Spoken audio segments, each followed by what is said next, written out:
Welcome and welcome back everybody, Tabletop Toki here, and in today's video we'll be going through my new plays from October. This was a little bit of a crazy month. There were some technical issues, then there were some physical issues, which led to some mental issues. So apologies, hi, I've missed you. However, despite all those challenges in October, things are looking better, and I was still able to play 5 new games last month. So let's jump right into that. One of the new games I got to play was Soda Jerk. This is a 2 to 4 player game that plays in about 15 minutes where you are trying to play cards either face up or face down to different sodas. Flavor cards that are matching the soda fountain that they're coming from will add positive points, while non-matching cards will subtract points, and then you're scoring based on the cards that you have left in your hand at the end of the round. Really clean, super fun, and I love that the different event cards can change up the game from play to play for the advanced mode. So this was a really cute one, especially for the size and the price. Rivages was another new game that I got to play, courtesy of our sponsor, Noble Knight.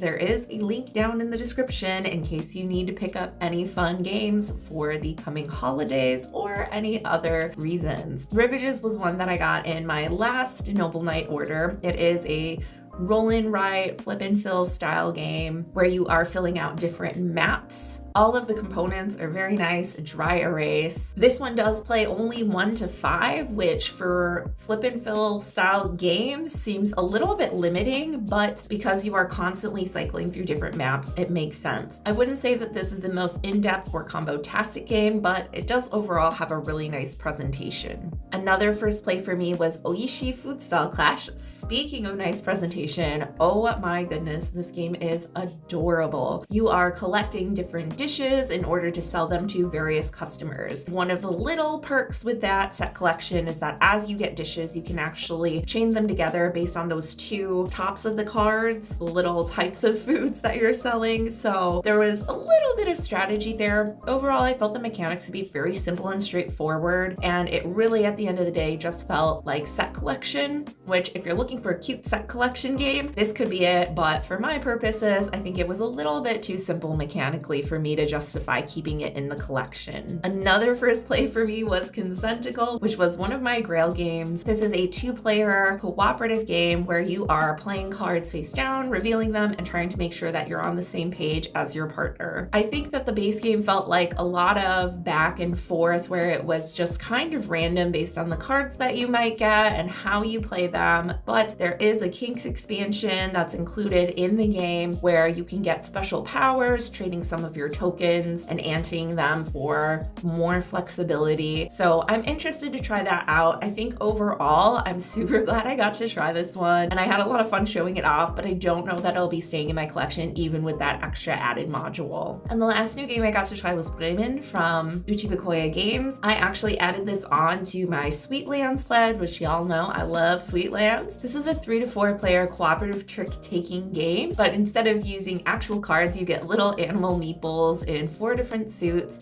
with different values based on if you're playing with 3 or 4 players. The goal of the game is to have tricks distributed with someone winning like 0, someone winning half, and someone winning a third or quarters of tricks, depending on, again, the number of players. And as an extra bonus, you want each person to end with a different animal in front of them so that your final collection makes up the 4 animals from the Town musicians. I thought this was a really cool one. One of the things that I don't know whether it would make the game better or not, we might try it as a variant, is that you do get all of your animals randomly distributed to you at the beginning of the game. However, I thought it might be interesting to be able to draft the animals where you don't know the values, but you do know what animals you're taking. I'm not sure. We might play around with that moving forward, but overall, really fun as a cooperative trick-taking game / exercise. And that's it. Those are the 5 new games I got to play in October. Let me know down below what you've been up to, what you're looking forward to playing, if there's anything I should add to my list to keep an eye out for with my next order so I can share more of my thoughts on that with y'all here on the channel. As always,